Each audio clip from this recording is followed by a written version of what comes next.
that side, take a speed square, put the other line on that side of 6.5. That way you know everything's going to be parallel and everything's going to be straight. From there, all I'm going to do is trace my line, and I'll probably curve up the front of this a little bit so the tire doesn't just sit on the square. Do the same on the back.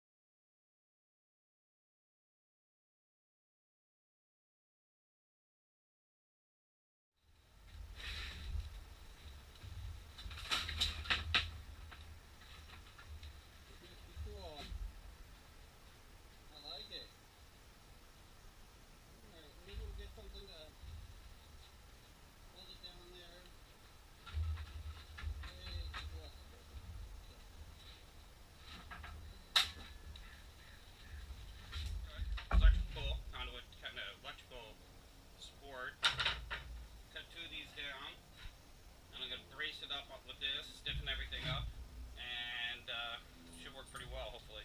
Okay, got it on the bottom. Let's hook her up and see what happens. Kind of different. I don't know. I think the boys will like it. Actually, might move it forward and put 2 on there, so I have 2 boys' bikes on there.